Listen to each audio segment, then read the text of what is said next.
I'm glad to see you all here and welcome Lakeisha Lockhart, who is our playful presenter for today. She comes to us from Richmond, Virginia, where she is a mother of an energetic 21-month-old little boy who's getting bigger by the day. She is a professor in Chicago when she's not being a mother and a spouse in Richmond. And she is also executive secretary of the Religious Education Association, and ALUM is a related learning organization with REA. And so we are delighted to be able to collaborate, and especially on such an important topic, play. Take it away, Lakisha. Thank you, Sarah. See, I love that introduction, just feeding off the energy. Thank you for that. So hello, Stephen, Sarah, Rick, Eileen, Kit, Deborah, Sonia, Rhonda, Helen, Erica. Hello, welcome. I'm Lakisha. It is wonderful to see your faces, to be with you all. Well, and screen, if your face is not on there, no pressure. So it is wonderful to see you. And I have a certain way I like to start. So I know I will give us space to do a little bit more of a get to know you, because I believe that's part of cultivating space. But before I do that, I like to just get us warmed up a little bit. So often, I don't know about you, but during the day I'm teaching, I'm in my head a lot. And I love to remember that I am an embodied individual.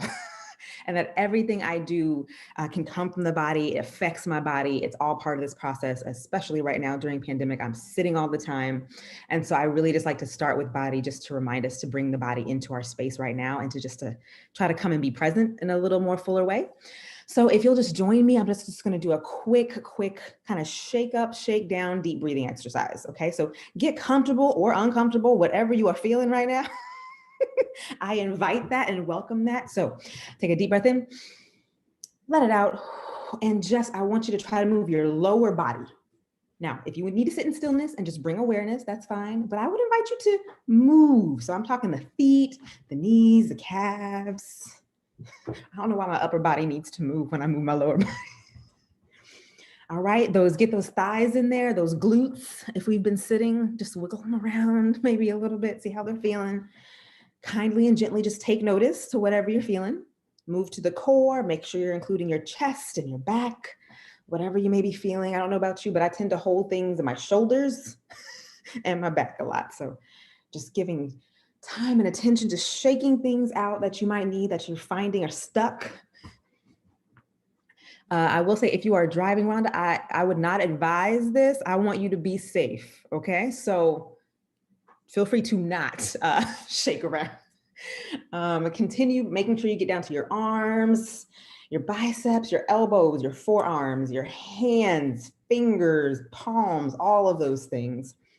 And don't forget your neck and your head. And try to remember that this includes your eyes, your nose, your mouth, jaw, all of those pieces. And yes, we are recording all of these faces. Okay, and just give me one more big shake it up. Just shake everything up. And then shake it right on down. And one more time, shake it up. And shake it down. Oh, lovely, lovely, lovely. I am glad you are here. I am glad your body is here. I am glad that we are sharing this space together. So now, I'm not sure who's familiar with who. I am familiar with a couple folks, but I would love to do just a very, very brief, because it's just a little of us. So I really want to do a very brief introduction, just because I really want to cultivate this intimate space right now. So I just want us to give our name, and then I just want to locate where we are right now. So I would love for you to think about whatever you're feeling, however your day's been, whatever's going on in life right now. And I want you to think about an amusement park.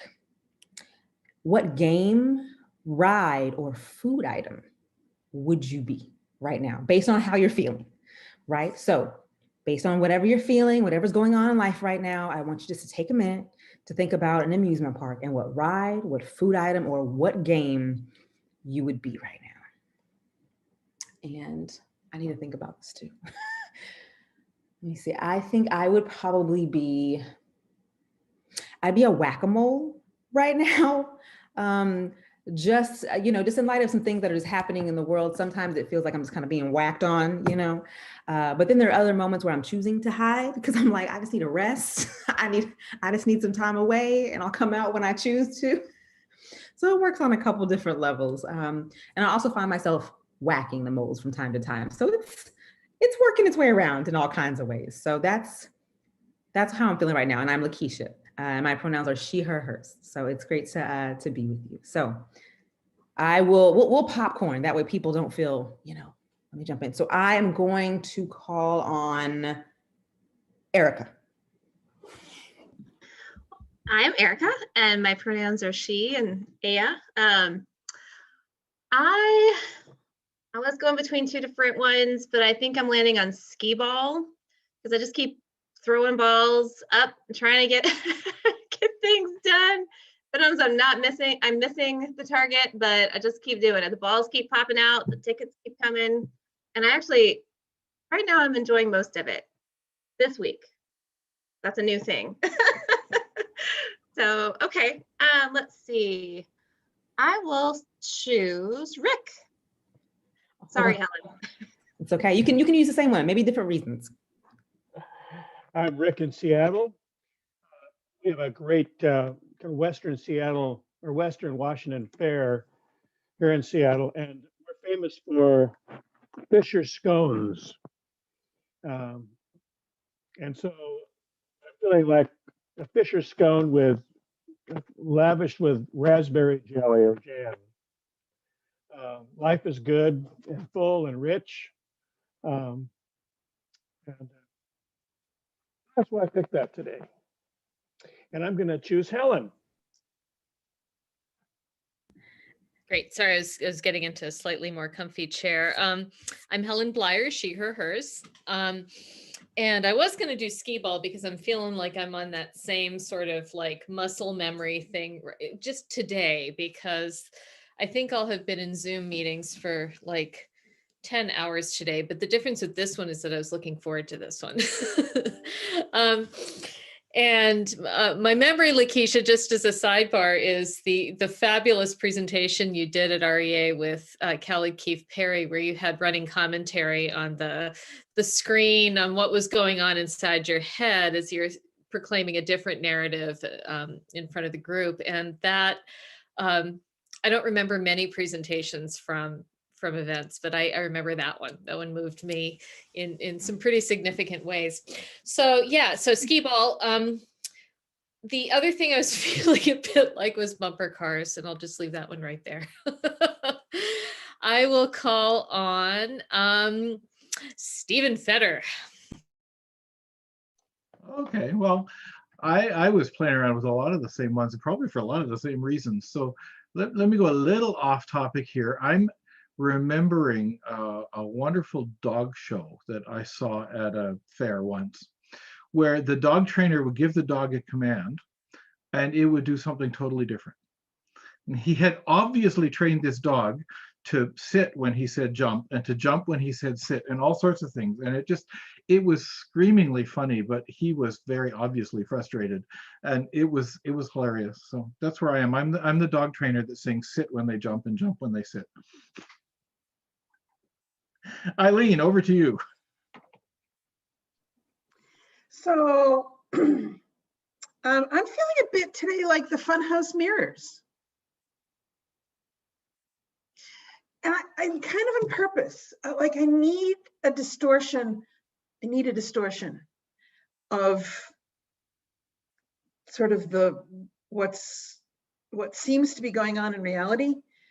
I need to re-see that from different perspectives.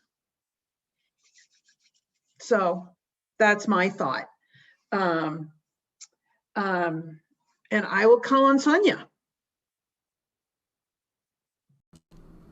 Thank you so much, Eileen. I'm Sonia Williams from Eden Seminary here in St. Louis. And the thing I'm thinking of is cotton candy. Mostly because it's nice. I think I'm a nice person. but it also can be, depending upon how it's spun, it can be fluffy. And so I'm thinking of that COVID-15 that I'm gaining. So let's see. So just know you're not alone. Thank you so much. Would Kit, have you gone?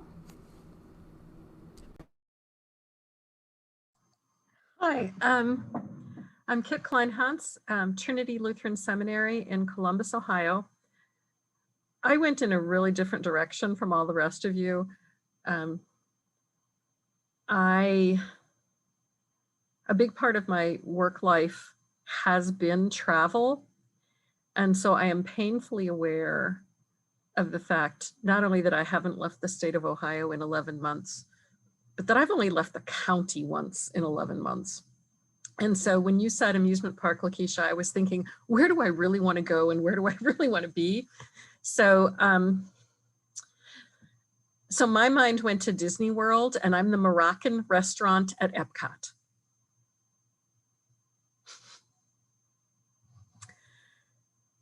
And I will pick Sarah. Well, you know, the ride that's sort of like a tilt-a-whirl, but where the floor drops out and you just keep spinning and the floor drops out, and then you slow down and the floor comes back and you settle. I kind of feel parts of each day this week and last week like that I'm in there for the ride to get it done so the floor can come back up and I can walk off at the end of the day. and it's mostly in a good way, but that's also one of the earliest memories I have of an other than usual amusement park ride, which was probably at the Geauga County Fair in Geauga County, Ohio. So that's kind of, the tilt-a-whirl, the centrifugal force thing. And I would like to call upon Deborah. So I'm Deborah. I'm in Atlanta, she, her, hers pronouns. And really the first thing that jumped into my mind when you said amusement park, I thought, well, one thing that came into my mind was, oh my, it's been a long time since I've been to an amusement park. Good grief.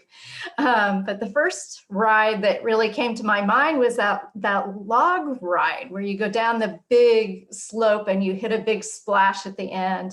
And that's really one that I would love to ride over and over again. And so I was thinking that work is a little bit like that. I climb to the top and then I ride this down, and then sometimes there's a splash at the end, sometimes big, sometimes small, sometimes it's a kerplat, that kind of thing. But that kind of over and over again for that ride makes me smile. All right, I think we only have one person left. I think we just have Rhonda left. I know you're driving, so I'm not sure if you're able to share. Yeah, I got this. Rhonda Parker, she, her, hers pronouns. I'm at Duke, and I was thinking about a roller coaster and how, like, once you get on, you're really committed. There's nowhere to go till the ride is finished. Even when it's going like in the click, click, click, click up the hill, and you can anticipate like that the rest of the ride, but there's no getting off. That's kind of how life feels right now, is we're just sort of strapped in for the duration. I feel that. I'm just like, yeah, I'm just strapped in. Thank you so much for that, Rhonda. Thank you all. Hold on, Erica says, I think I forgot to say where I'm from, Austin Seminary in Texas. Oh, good to know. Thank you, Erica. So thank you all for letting yourselves go there just for a minute, even though it's been a long while. And I'm sure that we're like, if we could just have an amusement park, I would go. I would just go. Even if I did nothing, I would just go at this point. So I am grateful for you all of just taking the time to think about that. I think it's Eileen, yeah, Boston University. Oh, and Chicago Theological Seminary, but living in Richmond, Virginia. But I think I love these kinds of things to get to know folks. I feel like you learn so much about people without direct answers when you're just like, give me an amusement park, give me something else. And so the religious educator in me for our time together is I'm gonna lead us through playful practices, and then I'll do kind of the meta stuff after of, hey, kind of for me, this is what it does, it teaches, because we're all lifelong learners. We're all also gonna probably go back and use some of these techniques. At least that is my hope, is I want all of this to be a resource to go back to help to enliven spaces and meetings that maybe could have been emails, but all of that, right? Just let it be all of that. So, so for me, this is one of those really good kind of community engaging, like, getting on, everybody's already tired, but giving us something to think about other than being in this meeting. Is usually a really helpful tool. Also, if you happen to work with youth ministry or young people, it's also a really good tool to get to know what's kind of going on with them without just being straightforward and asking. If you're like, how are you doing? More than likely, it's not going to be straightforward. But if you ask them something around, oh, well, what amusement park would you game would you be? Or something like, hey, if you had to equate your feelings to the weather, what would it be? Would it be thunderstorms with a chance of, snow later? And you'll be surprised at like how much people will go with that, right? It's one of those really beautiful tools. I also like to sometimes for this one use our senses. So for example, I'll say using taste, touch, describe, what you're feeling. So, one day for me, it was like, I feel like, the taste of kettle corn, which I love, but some of it is burnt and I don't know which one I'm going to eat. Exactly. That face you just made. Yeah, that's the feeling. And so again, it just opens up the space for sharing, emotion, dialoguing, and it's something that can be kind of so simple and yet so playful that it invites conversation, right? That it invites. And that's what a lot of what we're going to do today is talk about how play can be this really wonderful invitation to go deeper, to explore, to get to know each other. And I'm going to do it in my very way, because I'm a Freire, bell hooks, Montessori scholar here. And so we're going to do the stuff, and then we'll talk about the stuff. So that's going to be very much my kind of thing. And so feel free to yell back at me. Let's talk, let's dialogue. Also do what your body needs. If you have to go to the restroom, you need a snack. I mean, I might look at you because I want your snack, but feel free to do whatever you and your body needs at the moment. Okay. This is the space that we're going to be in. If you can't tell, I am animated. I do talk fast when I get excited. Just let me know when I need to slow down. Okay. So we're going to start with an exercise that I really enjoy doing. So it may have been something that you are familiar with, called Lectio Divina. How many of us know what Lectio Divina is? Great. I'm going to put a slightly different spin on this Lectio Divina, because I love to think about the fact that we can take something that we know and are familiar with and just give it a little adjustment to invite something different. So I'm going to share my screen, and don't worry, Rhonda, I got you. I'm going to talk us through it. Okay. So all right, so we know that these are kind of the basic principles or that go with Lectio Divina, right? This very monastic kind of practice of Lectio, you read, meditato, you're gonna meditate, you pray, you contemplate. I like to add a little plus at the end, because I wanna invite us to do something more creative with that. I wanna invite us to create something. So before I give us the prompt, number one, let's go ahead and get our headspace right, because we're about to get creative. Two, you have to go get your play tools. So whether that is paper clips and sticky notes, whether it is colored pencils and paper, whether it is Legos, whether it is yarn, if it is construction paper, whatever you might have nearby to create something, I want you to go grab it. Give us a minute or two to go and to grab.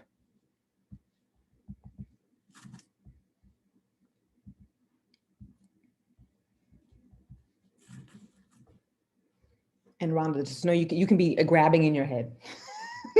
All right, everyone's got our play tools, our play instruments. I'd like to say that I have random pipe cleaner and feathers and balloons because of my 21-month-old, but in reality, let's just be honest, it's my bin. It is my bin of play toys that I just keep and I share with him. That's really how this works. Okay, so we're familiar with Lectio Divina. So I'm going to put up a text. right? A scripture, I'm going to use a message version of something. And then I'm going to let us think about it. I'm going to say it out loud about twice, and then I'm going to put on some nice music for you. If you're not a music person, you can mute me. It'll be, you know, nice instrumental music. And then from there, I'll kind of walk you through as you move to meditation, to pray, and then contemplation. And then I want you to create something. I'm a big advocate of feeling like we have been created by a creative creator to create. Say that 5 times fast. Don't do it. And so I like to invite us to remember the creativity that we have. And sometimes it's about just being invited to remember that we have this. And so we're going to create. So with the tools that you have, after you read the prompt, you're going to create whatever speaks to you, whether it's a phrase or a word that's sticking, it's there for a reason. Create whatever comes up. We don't have to be artists to do this. We don't have to be, just do what comes for you. Whether that's a poem, a song, a Lego, I mean, it could literally be anything. Allow yourself to be open. Allow yourself to see what comes. Everybody's good on what's about to happen? Okay. All right, I'm going to put up the text, which I believe everyone should probably be familiar with. What did Rhonda say? Sorry to have to switch meeting. This is fun. Okay, feel free to go back and watch Rhonda when you have a chance. Thanks for joining us. Okay. Okay, so do what is fair and just to your neighbor. Be compassionate and loyal in your love. And don't take yourself too seriously. Take God seriously.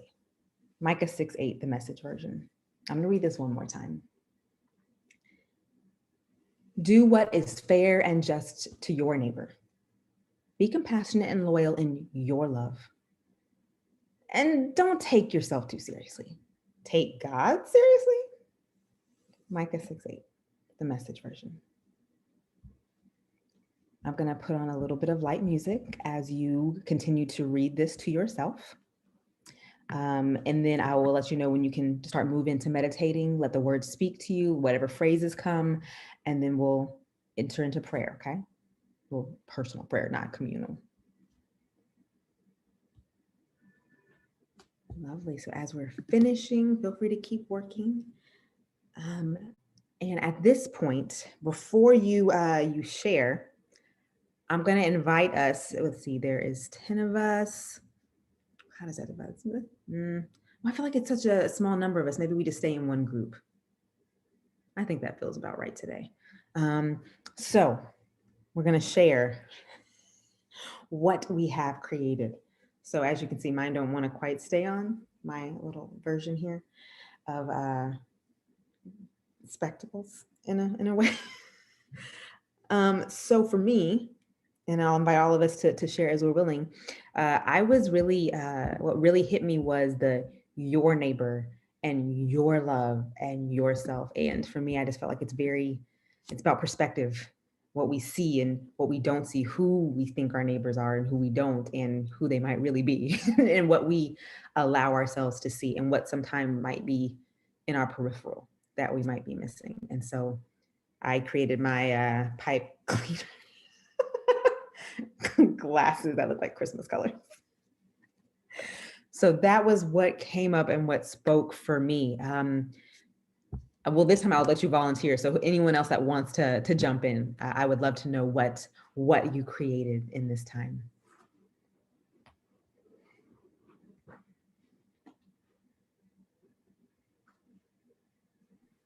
Well, I'll go. The word loyal really stuck out to me in this passage or this translation, the Message. And what I was kind of contemplating was loyal. What does loyal love look like? And I started writing with you, with you, with you, with you, with you, with you, with you, with you, always. Like it's constant.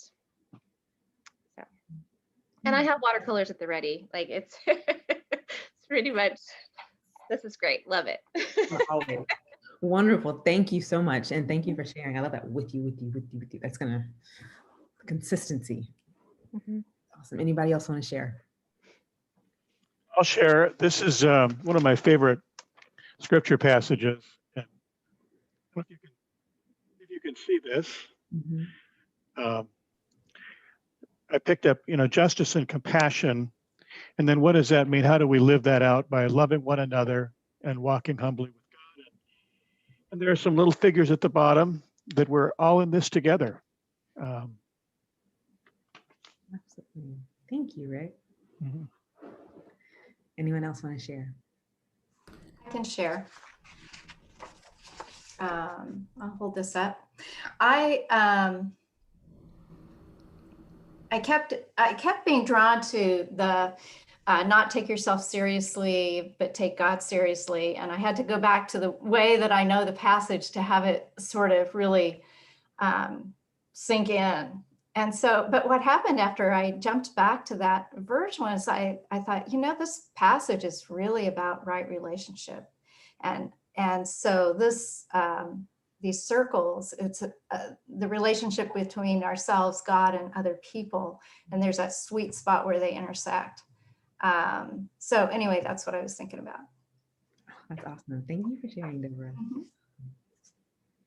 Yeah, this version throws people off sometimes. They're like, this isn't the one I know. And I was thinking about relationships too. I don't have a picture to show you. I'm not that sort of visual person, but I was thinking about a meal.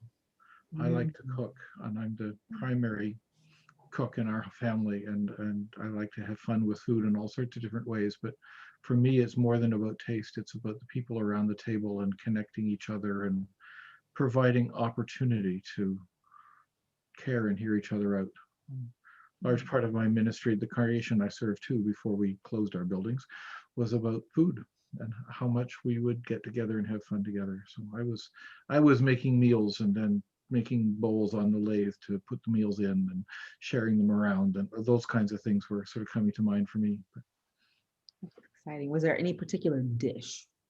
No, because it's not about the food, it's about the community. So I'm with Deborah. It's about putting the pieces in place so that the community can be community. Exciting. This is what happens when you have someone that likes to snack. That is facilitate. No, but thank you for that. I think that's wonderful. I think Sonia's been trying to jump in. Yeah, thank you. I think I was in a much more jovial, I guess, kind of place.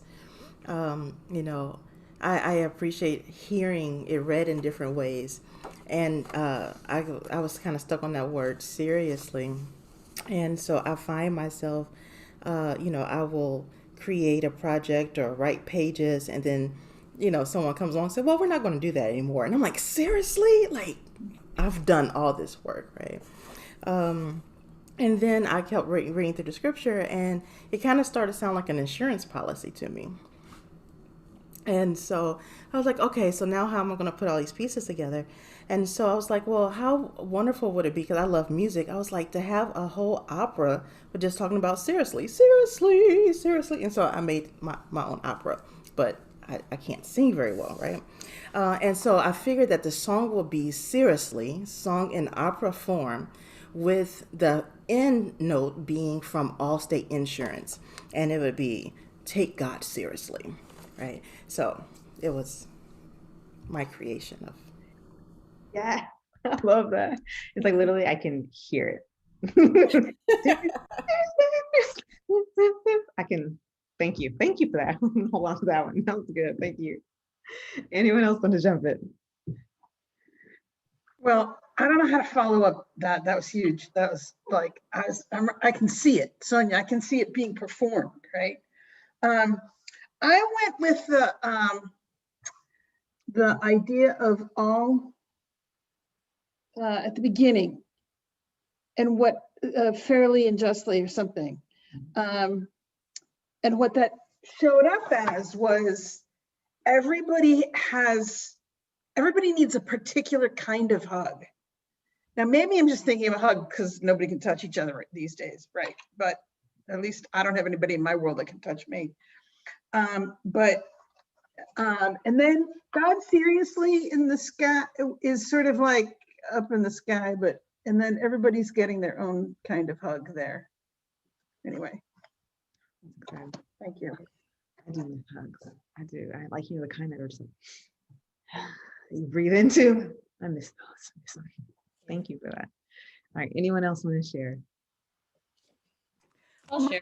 Sort of similar, that I drew a bunch of hearts I sort of started out like that with like the 3 hearts overlapping, connecting, and then I drew smiles, and the hearts had to get bigger to make room for everybody, and they had to stretch out of shape a little bit. So maybe it was a little uncomfortable, but we could, you know, we made room so that things could be fair and just and love and compassionate. But I too was attracted to the seriously, and I wrote laugh. And I think, you know, important, yes, take God seriously, but smile and put that kind of a smile into what we're doing. Thank you, Sarah. I think Helen wants to jump in. Yeah, I'm looking at the unexpected 7 or 8 inches of snow we got out my window here. We were supposed to get 1 to 3. And I lived in the South long enough to really start getting the itch right about now to start putting some vegetables in the garden. So, you know, the greens, the radishes, the carrots, things like that. And when I heard the phrase, you hear my dog whining in the background. She usually gets a snack around 3 o'clock, and I've neglected her. So I'm thinking about what Micah lays out are the conditions for the flourishing of all of us. These are the things that we need to do. So I was doing my garden doodle. It's got lots of swirls and whorls and ivy that go in and out of each other with little buds in yellow, because yellow is one of my favorite colors. And yeah, I've been thinking a lot about what the conditions need to be for all of us to be okay. I think that's kind of the primary curriculum we've all got these days, is, you know, not about the subjects that we're teaching, but what it means to be a decent human in an ecosystem of other humans. So Thank you. Also, I find myself walking with you. It's so comforting. Thank you, thank you. Anyone else want to jump in?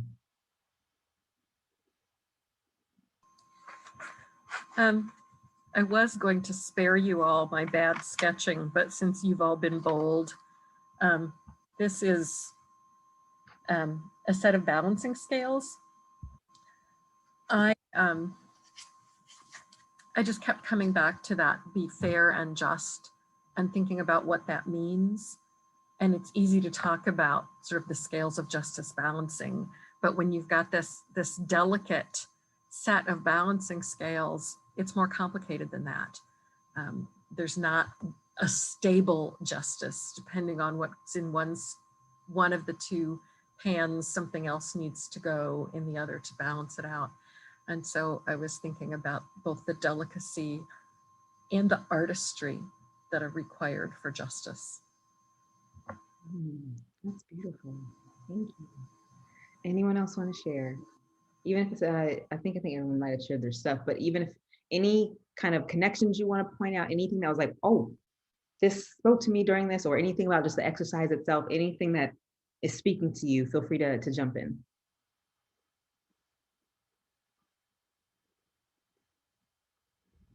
I feel like I'm like Helen, like just it's comforting. No? Okay. All right. No worries at all. So again, thank you for going in. I know we all often have our idea of what Lectio Divina is and should be. And so this might have been a little bit of a, I think you used the word disruption, Sarah. I really like that. This might have been a slight disruption from what you were used to. And of course, the religious educator in me, that was completely intentional. Right? To take something that is familiar or known and see how even just by adding something that might seem really small, but how it can bring about so much more, right? How even just changing the perspective, changing what you create something, realizing that means that you're going to have a new perspective you're adding, you're bringing a new dimension into it, what can be created, how that can then lead to something else that you might teach later on, how that can be something where maybe you make a ritual out of it and you invite what everyone created to be on an altar together. And that's how you start creating space together. So it's one of these really beautiful practices that can kind of just be added and you can kind of infuse it. And just remembering that, you know, play doesn't always have to be jump ropes and races, although I am always for that.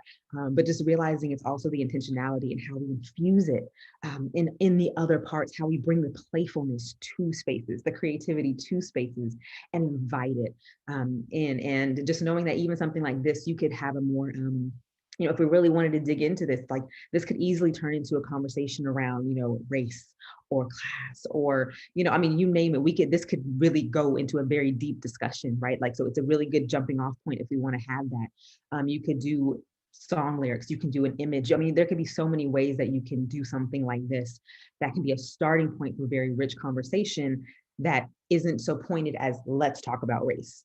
Hey, let's think about this. Let's create something. Let's talk about what we've created, and then let's see what unfolds. And it's just a much better way to remember that we are embodied people with bodies that need time to get into conversations, that need time to get into what it means to do this tough work together. We need time to build community. We need time to get to know each other. And once we do, and we can see each other as creating things that maybe we're like, oh, we're seeing each other as human. We're gonna care for each other differently. So even if I disagree with you, I'm gonna remember that you created something, and I'm gonna remember, hey, you're a person with a body and a life, not just a talking head. So we can have a conversation in a different way. So play opens that up. So that's a lot of why I really like to kind of start with this, because it feels like something we should know. We know, and then I just kind of turn it from the passage I use. I use message. Most of the time we, as adults, see messages that's the kids. It's for the youngins.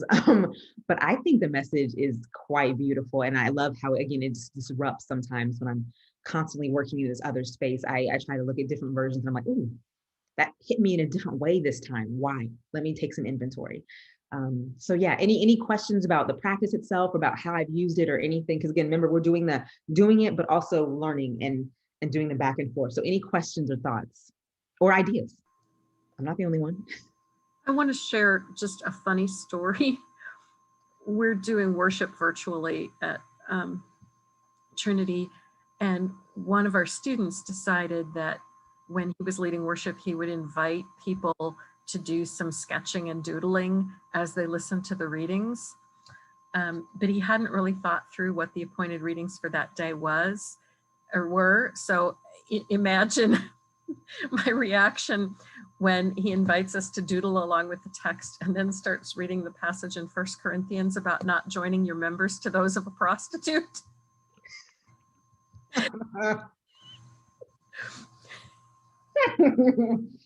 Sometimes walking things through in your head before you unleash everyone's creative energies might not be a bad thing.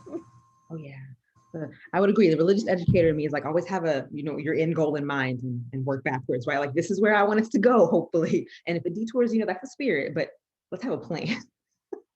I'm there for that. I'm also curious if when people doodle, like, do they have a way to, because I know there's also like digital doodling. So like, do you upload it and like show it throughout the service of like what people have been doodling? Because I think that would be really cool. Yeah, folks were invited to, so basically we create on Zoom and live stream to Facebook, and folks were invited to upload things into the Zoom or into the Facebook comments.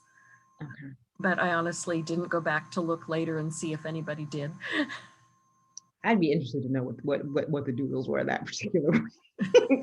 No, but I think it's great. I'm glad that it's that combination, because I'm also like, how do we share that, right? Like, and share that creativity. I think that's amazing.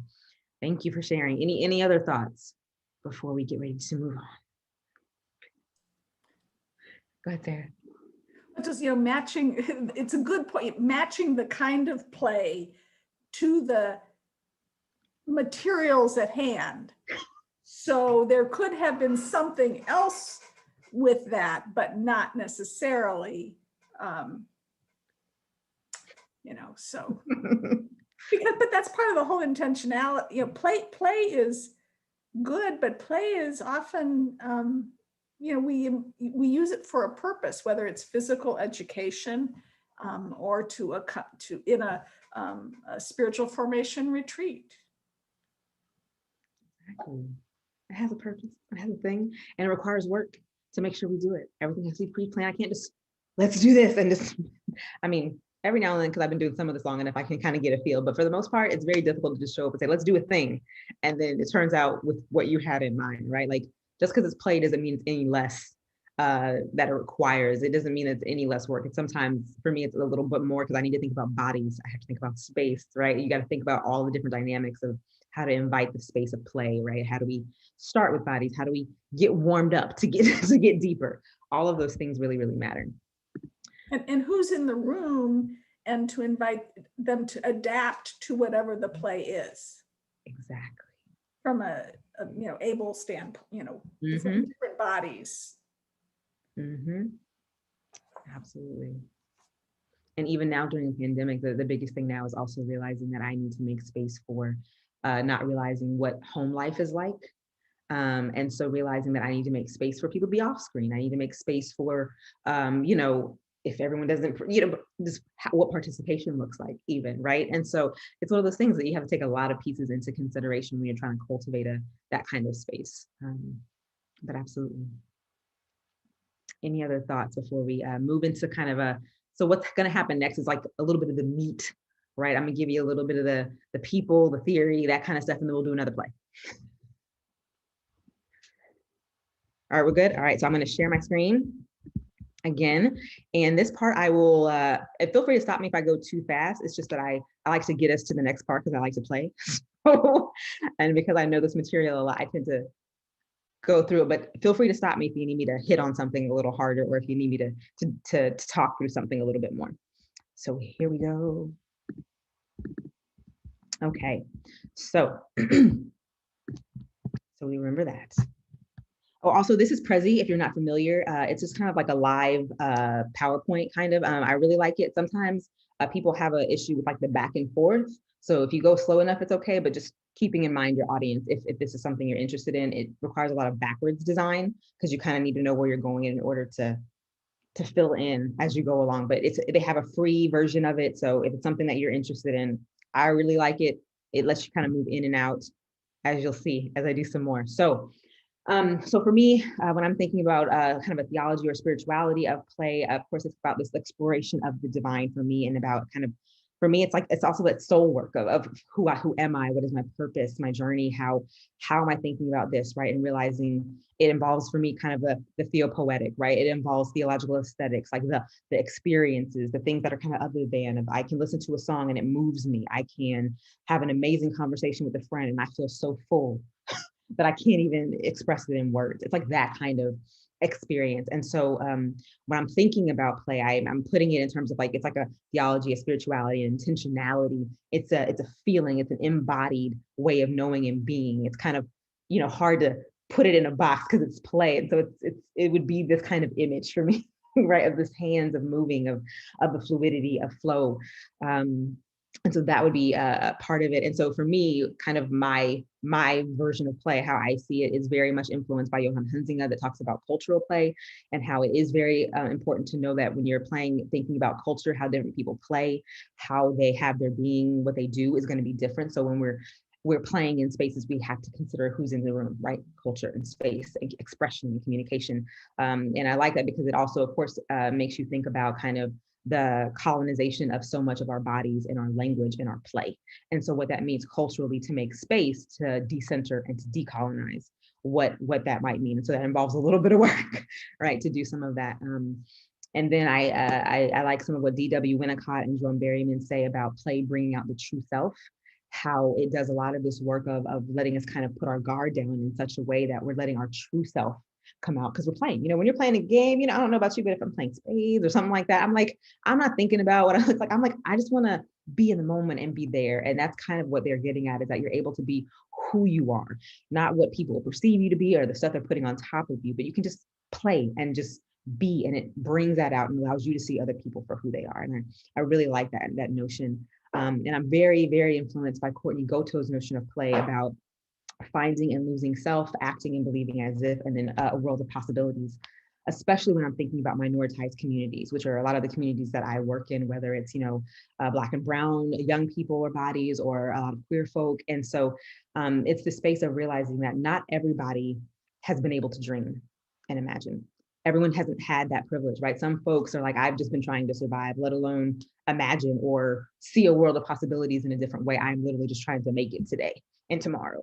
And so I'm just thinking about how play offers up that space to dream, to imagine, and how what a gift that can be to some communities that haven't had that. You know, I think about moments when I was a little girl, and had I not had those moments where I could play freely, I wonder where I would be. I probably wouldn't be having these conversations, because I don't know if I would be viewing play in the same way, but I had those spaces of play, and many people didn't. But it's really powerful to have space to imagine, to think as if that is actually quite powerful, and all communities do not have that. It is such a gift that I believe play can give us. I also believe that play is really important. And so I'm also a little bit of in the neuroscience a little bit. And so for me, I think it's also really moving, because it's the mind, body, soul connection for me, right? It's yes, we can do a lot of our mind, but if we're not remembering our bodies that are part of the process, I feel like we're missing that link. And so it's once they're connected and they come together that we can do a lot of the work. When our bodies move, our brain synapses move and create new neural pathways, right? So whenever we been writing something and we're stuck, and it's like, I don't know, you get up, you move. Well, if you're me, you get up and you dance, you shuffle around, or whatever you do, you come back and now you see it in a new way. That's exactly what that is. It's the body, it's movement. It helps your brain move, it helps everything move, it's connected. So we can't really do one without the other, which is why I always love to start with body, because I want to get us thinking about the fullness, the connection, the holisticness of who we are, and what that brings into every space that we enter. It makes us better problem solvers. A Brigham Young study talks about those who play are actually 20% more productive, because you're able to get renewed in the play. So you go, you play, you come back, and now you're actually more productive because you're more renewed. You've taken time to kind of digest, play, and come back in a different space instead of just continuing with the same monotony of what's in front of you. So you actually are a little bit more productive in many spaces. And again, feel free to stop me, because I'm just going to keep on rolling until we can play again. So this would be my particular definition. Again, many people will have different ones. This is from my experience and my research, is that I see play as this embodied aesthetic experience. That is the cultural expression. It's who we are. It's the way that we make meaning in the world. I read a lot about epistemologies and body knowledge. And I think play is another way that we come to know. I understood that for me as a little Black girl, it meant something that I wanted to play the doctor and not the nurse when I was, playing school. Like, those are ways I made meaning in the world. Those are ways that I began to find out my place in the world and what people thought of me, and how I came to know how I had my being, how I understood God was through dance and play. And for me, it was very powerful. And I believe that can be that way for many others. And so that's part of where I come from with play, is that it's broad, and yet it has so much meaning that is attached to it. And that's why I give so much space to it. A lot of that just stems from my very womanist background. So, I'm not going to get into it, but if you're not familiar with womanism, feel free to go look at Alice Walker, Dolores Williams, Katie G. Cannon, Geneva Cannon, Stacey Floyd Thomas, any of those folks. It's really just talking kind of more about just the history of Black women's experience, but how we're all about the flourishing of all people, right? And so for me, play is just that. We're about the survival and wholeness of everyone.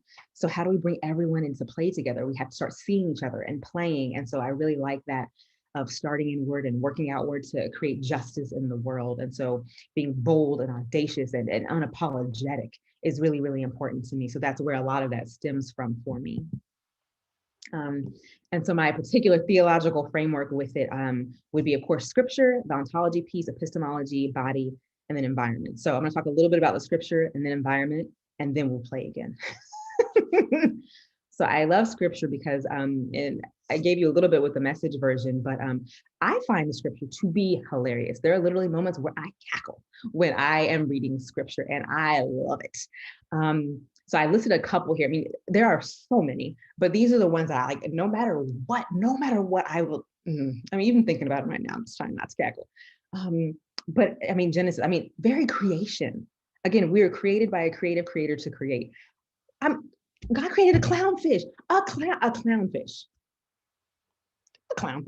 Just spider monkey.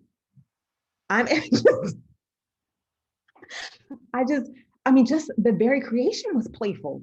How it all is just playful.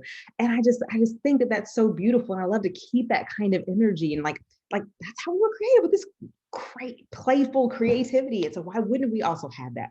And then also now we got talking donkeys. Now we got, Balaam and talking donkeys, and that donkey was super sassy. Okay, like I told you, Balaam, to not get in the way. I told you what was going down. And I mean, this was a very sassy talking donkey. That is hilarious to me. I don't know many places in the Bible where you have talking donkeys, right? So that was playful for me. The fact that Jesus was fishing like every other day was also, I think, a very playful act. The catch, release, the bring it back in. Sometimes I might just need some silence to go out and be with my boys. And I mean, I really just think in this way, and I think it is very, very playful. And one in particular is when, like, Jesus died, came back, and they don't know Jesus is there, and he goes out there fishing, and they haven't caught anything, and Jesus knows they haven't caught anything, but Jesus comes up and is like, "So you caught anything?" And in my mind, I'm just like, Jesus, they didn't catch it. They haven't caught anything in like days. This. And I was like, Jesus is so sarcastic. And so I just think it's just that the beauty of that. And like this other part where the tax collectors are like, "Oh, we need your taxes." And Jesus is like, "Sure, I'll just go get it out of the mouth of the fish." I want to tell that to my bill collector. Sorry, I'm not going to try to cackle, but it's just moments like that for me that are so powerful and palpable that I'm like, how do we not infuse this in all of life? How do we not bring this to our sermons? How do we not bring this to our Bible studies? How do we not bring this to our ministries? How do we not bring this to how we teach, how we parent, how we live, how we love? How do we not bring this kind of sense of play and care and just being into this space? I think it's so, so important. And so that's really where a lot of my personal framework for what I do, how I put things together comes from. And one of the most important pieces that I've saved for last is environment. So again, as we talked about, this is hard. This is actually hard work. Thinking about play and creating space for play is actually really hard work. And a lot of it is because it's about creating the right kind of environment, right? To be able to play in. You have to make sure people feel okay to play. I mean, to be vulnerable, to do the work. It requires work, and it requires work on whoever's creating the space, right? And so, Moat Mama call it kind of a counter environment. A lot of people use the word safe. I do not use the word safe. I once had this amazing, brilliant Black boy look me in my face when I said safe many, many years ago and say, "Miss Keisha, safe space is bullshit. I am never safe. I'm a Black boy in this world. And, there's some people that actually want to hurt me. And you telling me that I'm safe when I'm actually not safe, that's not cool. Like, don't tell me something you can't deliver." Fair enough, young sir. Fair enough. Never use that word again. And I mean, but what he said had so much truth. I cannot guarantee safety, nor should I. And if everyone can't be guaranteed safe, then no one should. We should all do the hard work of wrestling, of being present together. And how sometimes if we are safe, is that a place of privilege that we need to name, to be able to say that we can be safe and realize that there are communities that will never be able to ever even use that word, not even in their own homes, right? So what does it mean to actually give space that we can actually provide, right? What does it mean to actually be honest about what's actually going to happen in the space? And for me, when I do play, whether it's in a classroom or consultations, I'm like, I'm not going to guarantee your safety because I don't believe in that anymore. But what I can say is, let's be brave together, right? Like some people say brave space. Let's be audacious, to be vulnerable, to share, to learn from each other, to try new things, to dare to play and be creative in spaces that maybe we haven't been in years, but to just offer some of that in that space, right? But also for me, it's about also still having the accountability piece. That way we can still call each other in and out when it gets messy, because it will. Because if we're creating that space, then we're going to be brave enough to say, "Hey, it really wasn't okay that you touched my hair, but let's talk about why." Right? Like, what does that mean that we can actually get to that place? And so for me, because I'm the womanist in me, I like to use the term clearing space. That's a very Toni Morrison term from Beloved.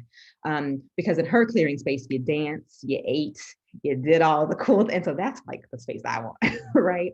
And so that's kind of the space that I really enjoy creating. But also remembering that in this environment, again, cultural expressions will be different, making space. Also, especially during the pandemic right now, remembering home life. We just hit on that a little bit ago. Also, just listening to what people need, adjusting, letting people co-create and name the space for themselves. is actually really, really powerful. And then last but not least, especially, this has been really big right now for me during the pandemic, listening for signs of mental health and concerns. This particular book, Making Space for the Well by Jessica Young Brown, it was like just really, really short, but it gave some really practical things to consider to like kind of listen out for someone who's not necessarily a psychologist, right? Like I need to know what I need to be listening for and hearing to know I need to refer.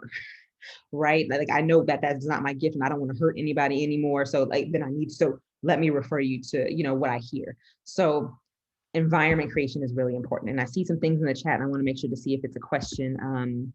Oh, thoughts on courageous space. Yeah, I'm thinking about Carrie Newcomer's song about naming the animals. Crash of rhinoceroses always makes me smile. Yes. But yeah, courageous space.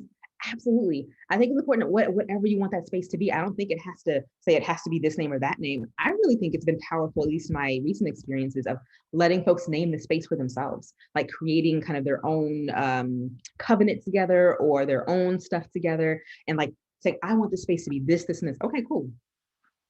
That's exactly what this space can be because it lets them take ownership, right? And they're creating it. And usually what happens is like, we'll play, we'll do something. And I'm like, well, what feeling comes that you want to keep? Right? Like what just happened that you want to make sure keeps happening, right? So sometimes that helps people find words too, is that, you know, what part of that did you just like? What part didn't you like? So how do we keep the stuff that you didn't like? Or maybe you didn't like it, but there's a reason why, and we need to continue to wrestle. Like what is, and so it's, you get a chance to have that conversation to discuss that. All right, I'm gonna stop sharing my screen. Take a deep breath. That was a lot. Thoughts, questions before we play again? Well, I really appreciate the allowing us to encourage folks to name the space. So I've done that. So I've created like an online portion where students can come in and talk, and we'll wrestle with things in the written sphere. And in there, I had them to create their own space. So you put the rules in here, right? Because, you know, a lot of people put the moderators, you know, you can't put this and only on Thursday and no picture, you know, whatever. So I had them to create their rules, but in a in-person, on-screen verbal space, I can see where that would also bring out that vulnerability of creating possibility. So thank you for that. Yeah, absolutely. And I will say, especially because we're going in person, like online, doing some pre-work to help cultivate relationship. I use something called Flipgrid to do like class introductions, which is really, really helpful tool. Basically, they can go and upload a video, and then you can respond to people via video or type. And so I think it just gives you just an initial introduction. So that way, when you do meet as a bigger group, you've kind of already gotten a little bit, you know, more comfortable with folks. So that's been helpful. There's also a thing called gather.town, which is kind of like a Sims kind of animated living style kind of situation where you can kind of walk up to people or not. And you can also just kind of do like an open space where walk up to a classmate, see if they want to talk or see something. So just realizing this, there are other ways to kind of try to form that community. So that way, when they do come together, it doesn't feel as vulnerable, if that makes sense. It just feels a little more warm, I guess. I don't know if that's the word. Can you give me those names again? Sure, it's Flipgrid. Here, I could put it in the chat. That might actually be better. Let's see. Flipgrid.com and then gather.town. I'm not sure if anyone else has experience with either of those. I see Erica shaking her head. You want to jump in or say anything else to those, Erica? Well, I've just used GatherTown a couple of times through a training that I'm in. I haven't actually run it. It's very 80s feeling, like all the little the little pixelated emojis. It's kind of like, especially for my generation, it feels very nostalgic. But it is kind of interesting because it's like you move your little people around, and you, depending on where you are next to a little someone else, that their video comes up, but not everyone else's video. So you can go off and have little private chats at tables, or you can see a presentation or be in a big group. It's really interesting. It's a new way of engaging. I like it. No, that's really cool. Thank you. I'm trying to think. There's also an app called Discord, which I mean, especially if you're working with well, I don't want to say just younger, but I mean, this course is actually required in some of the classes now for some young folks, because it's games, it's different things, but it's ways to do, communicate and do things with folks. But I know a lot of adults that have also found it really helpful, like to start with gameplay, to start with, letting them do, these kind of games online, and then it translate into community building in person. So I just think we just have to get creative with what that looks like in different spaces. But thank you for that. I appreciate that, Sonia. Thank you for Erica as well. Appreciate it. Well, I think using music, having people, pick a part of a song that relates to X and share that clip or share the lyrics and ask who's in the room why they think you chose it or something like that. It can be really a nice inclusive thing for different generations in the same space, and personal, and it can be courageous and brave to do that. So it's a favorite. I really like that one too. I've done it in both ways. I've done it in ways where I let them do it like in a session, knowing that it's going to be kind of a longer session, letting them explore. I've also done it where I've asked them to submit songs ahead of time on like a Google Doc, and then I actually made a playlist. And then when we came, a song played, and then we listened, and then the person talked about it. So they didn't even know whose song it was. So it's one of those things that it can work in multiple ways, but I agree with you. Music can be very, very powerful.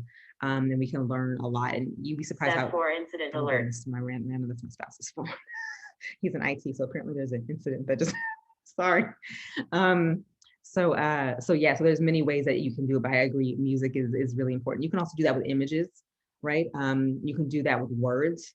You can have them like, hey, what are 6 words, like a 6-word memoir that you would want this to be or be like, right? And then having words, and then you can like put it in a little descrambler and then rearrange words, see how many words were said. You do a word cloud, all of those kinds of things are really, really inviting and helpful in dialogue. So I appreciate that. Thank you, Sarah. Anything else before I give us more? Oh gosh, our time. Oh, okay. Okay, so this one will be really quick because I'm just gonna like walk us through it. We're gonna do it really quick, and then I'll talk about it, and then we'll move on. How many of us have heard of red light, green light? Red light, green light? Yeah, no? Okay, great. So essentially, it's like a stop sign. When you have a red light, you stop. When you have a green light, you go. When you have a yellow light, you go slow, or whatever your slow looks like, right? So yeah, so I want you to, again, you don't have, if you want to stand and go all out, do you, that's, gauge your feelings right now, but I want to invite you to either find a movement that you can kind of do to go slow, find a, something that you can equate to movement as far as going red light, yellow light, green light. So just find something. It can even be, like a pin. You can do something like this, whatever it is, just find something that feels like it can help you simulate that right now. Okay. So I'm going to do it a couple times, and then I'm going to throw some things in there with some play. Okay. So green light, red light, yellow light, green light, red light. Okay. So everyone's got it. Good. We're ready. We're going to do it again. I'm going to throw in a couple things, and then we'll talk about it after. Okay. And green light. So where are the spaces in your life right now that you're at a green light? How does it feel to be at this green light? Yellow light. Are there places where maybe you need to slow down? Where might you need to slow down? Green light. Does it ever just feel like you're going? Where are you going to and to what end? Red light. Now, if you're at a red, how did you get there? Did you put yourself in a red? Did someone else put you in a red? And how do you begin to go again? Green light. Ooh, was it hard to go back from the green and the red? And red light. Okay. So I wanted to just give us a little taste. Normally I would, we can put it all down. Thank you. So normally it would be elongated. It would be a little bit long. I'd have some more intentional questions that I put with it. But any initial thoughts about what came up for you, even just in that little bit of time? Because I saw a wow. What came up? You don't have to say it. This is just for anybody. If something kind of came up, or at least if you can kind of see where it was going, had we had maybe a little more time in that. Any thoughts? You're not going to expound on your wow, Kit? I just loved your questions.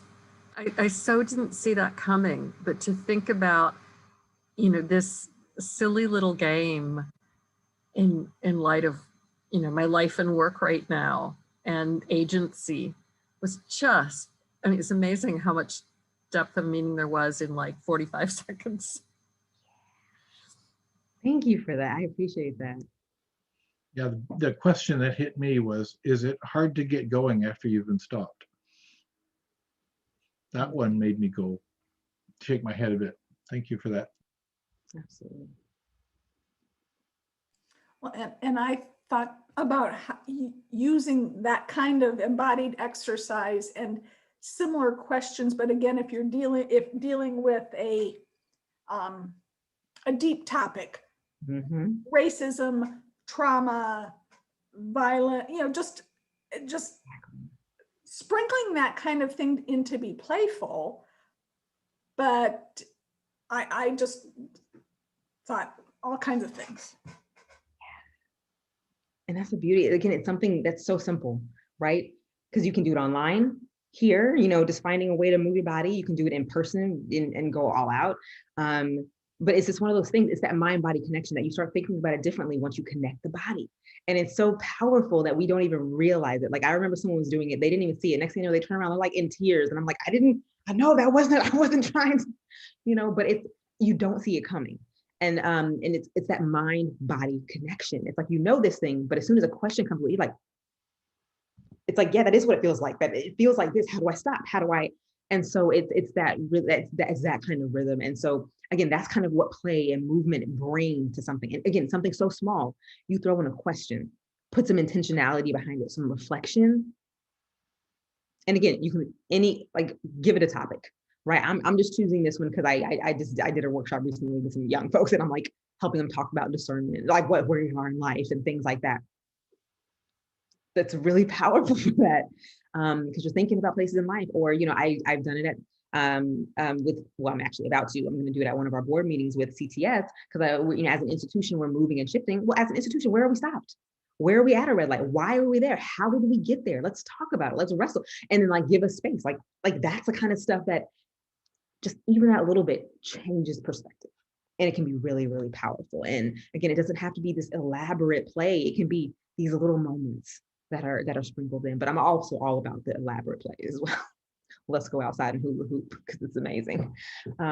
Okay, so I'm going to give us some more resources, because I'm always all about resources. So this will be quick because we're running out of time. So I'm going to share my screen and then go quickly. And then at the end, I will be like, hey, whatever questions or thoughts. Okay, so I just want to give us a couple more resources. So we did red light, green light. So here are just a couple more practices that I've used, some that do body check-ins, gathering and connecting, and then digging deeper. So other body things, of course, body scans, shake up, shake down, guided meditations, using the senses to describe feelings, using the weather, as I mentioned, breath prayer. And you'd be surprised what a good dance break will do. Put on their playlist, one of their songs. You'd be surprised what a good dance break will do. Gathering and connecting. Again, these are not by any means all. I'm just letting you know some that I've done that I've worked with. Coffee, tea, specialty kind of drink, house type cafe things, more of like the unstructured time is actually really helpful, and you'd be surprised at what emerges. Again, things like Discord app, Words with Friends, FaceTime, charades, Pictionary. I mean, even online, they're still equally funny, because people can or cannot sing or dance equally online or together in person. So like dance battle, karaoke. Right now, movie watches, Netflix will allow you to do like sharing, to a party, like video watching, movie parties. I forget the exact name. I don't know why it's not coming to me. It's not important right now. Video watching, movie watching parties, doing themed kind of meals or parties together is really important. Like, you do a brunch or pizza, whatever it is, starting a kind of show or podcast, YouTube, Facebook, that's really important right now, depending on what your group or your community context wants to do. As I mentioned, Gather.town, Kahoots lets you do kind of quick little survey kind of things. You can have like group chats on GroupMe, Mentimeter, word clouds, all of those kinds of things are like those surface gathering, connecting kinds of things. Hold on, I see something in the chat. Let me make sure. Can we get a copy of these slides? So absolutely, I'd be happy. It's on Prezi. I can send you the link. Let's see. Digging deeper. So these are things that are going to help you get a little bit deeper. So again, as Stephen mentioned, cooking meals together and sharing stories are really powerful. I've had folks share recipes and then we gather things and then we all try to cook the dish and they share the history of this dish and what it means to share story and narrative. It can be really, really, really powerful. And again, it can also still work online right now. Of course, in person, it's a little different because you can share the meal together, but it's still, you just have to reframe it or reshape it. Sending and tending to plants, having something living in a space is really important. You can send people seeds, let things grow, and then bring them back together and plant a garden together. Who was our gardener? Was that Helen? I forget who our gardener was. Designing puzzle pieces for a larger piece, remembering that we're all a part of the kingdom and we're all a piece. And so allowing, sending them pieces of white puzzles, letting them decorate their pieces, and then bringing it back together when you're in person and putting it up somewhere. Again, what piece are you can bring about so much dialogue, right? Like, what is your piece? How did you bring your plant? So I'm also thinking about the reflection that comes from these activities. Doing a book club, of course, a song club, any of those kinds of things, showing movies, but then doing an after discussion. That's really important. Again, the Lectio Divina Plus, which I did, self-portraiture. Now this one is very, very vulnerable. It's essentially allowing people to draw themselves in whatever form. They can do Legos, whatever it looks like, but then re-inviting them to draw themselves in the eyes of the divine and seeing what might shift or change. And you'd be really surprised at how much we tend to be hard on ourselves about things, about who we are. But then when we see ourselves in the eyes of the divine, how do we hold on to that image? How do we hold on to that with ourselves and give ourselves grace? So it's really, really powerful. Mirroring is very much of a drama term, right? So it's like you have someone here, you do the same thing the person does, you give them a word, racism, and then you have to do it. And then you talk about kind of how that felt bodily, like, oh, I didn't know that that's how you felt about that. It helps you dig deeper and get to know people. Paint parties, a lot of folks are doing things where you can send canvases and paints, or you collect them and you guys can paint together, especially online. Again, red light, green light, you can do race, you can do obstacle courses, you put things in the way, you got to blow bubbles, all those kinds of things. Pictures, have people take pictures, send them in, or, what picture are you thinking of today? Why? Nature labyrinth is really good. Go outside and find something in nature that speaks to you today. Why? What is it? Collaborative playlists, Spotify, that kind of thing. So these are just a couple. And then if you wanted to go somewhere after those things, here are a couple other places I just wanted you to know about. Kind of Stuart Brown, some other places if you're a Brene Brown fan, if you want something more academic, Brian Edgar or Courtney Gocho. Okay, let me stop sharing my screen and then I will make sure I put the link. But feel free, yes, I know we have a very limited time, I apologize. Yes, feel free, take your stuff off, let's talk. I see some things in the chat, something about Mentimeter. Oh, Deborah and I had an opportunity to sort of jump in and use it in a large presentation. And my response was, this is really cool and I'm totally overwhelmed. And it was not, so it's like, it's really cool, but it's helpful to practice using it. Yeah, you might want to use all the tools in advance, like practice them first. Which is why. Yeah, let the people practice with them first too. Yeah, give a trial round. Like even with like red light, green light, sometimes people need to remember. So you just do a little trial run, and then you're like, oh, everybody's good, we're good. Okay, now let's do the thing. Yeah, because people need time to get adjusted. That's fair. Anything else? Sorry, I'm gonna pull up this link so I can put it in here. Erica raised her hand. Yes, Erica, please. Well, I wanted to share a story, but I don't want to dominate the time because I really want to hear from Lakisha. But I'll try to be quick. So just about the importance of dance and how powerful that can be.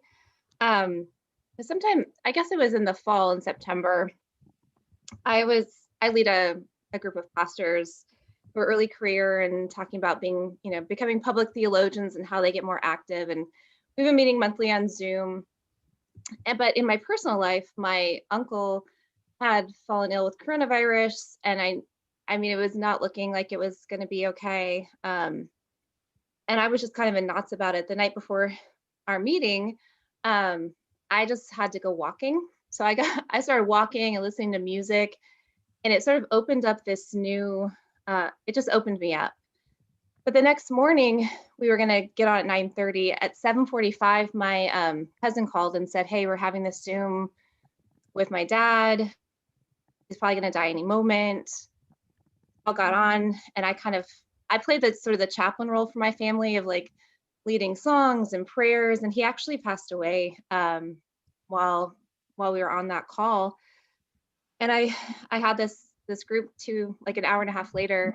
My supervisor gave me an out, but it's really literally the most fun part of my work. So I wanted to do it anyway. But what I did, and I always lead the opening meditation, but what I did was like, everybody shut off your video. We're going to have a dance break. And I put on the song that I had listened to on my walk before, and I'll have to think of what it is, but because it's such a good song. But it's like, it was the only way I could be there. But I think a lot of us were feeling a lot of stress, and just, I don't know, dance does something. So I just wanted to share that personal story. I had never told anybody that. So thank you for sharing. This was a place to share it. Well, thank you. I appreciate that. I dance too. So when I'm like, yes, it's about moving the body. Just it just releases things. It restores so much. And I'm there with you. Thank you for that. Thank you. I know we only have a couple of minutes left. Anyone else have any questions, thoughts? Yeah, Eileen. I spend a fair amount of time in Zooms with a group of people with developmental or intellectual disabilities. And so this is sort of if any of you are connected to such groups, having a conversation doesn't always work for such people. But play does work, dance works, singing works. And so I just want to share that. It's one thing to think about adding play to people who are sort of in Zoom as part of their daily work lives, and this is how we socialize now because of COVID, and et cetera, et cetera. And that's then an adjunct. Play becomes a livening adjunct to our, I was going to say oppressive daily Zoom lives. But for people who are stuck in care homes, can't even go to their day programs yet, who are can't go to church, can't go to anything, but also can't do the kinds of conversation I can do with my college buds, right? Invite them to play. Yes, just drop the mic. And I'm like, even just the multiple intelligences, there are folks that just understand in different ways, right? Again, we want to talk about access. We want to talk about, being differently abled in multitudes of ways. I have a nephew that's on the spectrum, and play works amazing. Like that's how I learned so much about him, is when we were drawing elephants. I didn't even know he liked elephants. And I'm like, oh, well, why? Oh, because they're big, powerful. I want to be powerful. Like I want to be, right? Like, again, he didn't necessarily communicate it in that exact way, but like having that conversation was really powerful. And it only came through play.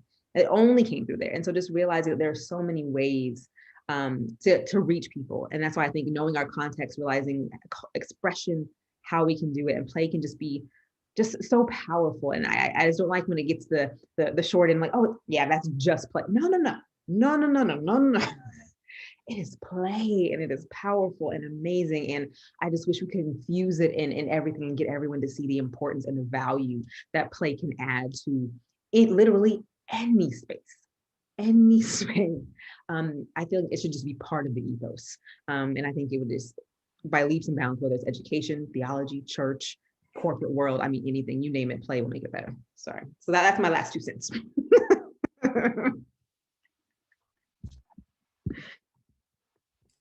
Well, play certainly does make it better. And thank you for sharing so energetically with us this afternoon. Are there any closing questions or comments that you want to ask now or put in the chat? We will get slides. The video will be up. And some affirmations. Yeah, thank you right back. So I would invite, as we, in closing, unless, Lakisha, do you have a closing plan? Usually, I just usually like to take a couple deep breaths, because I'm already exhausted by this time. But no, I just like to breathe deeply.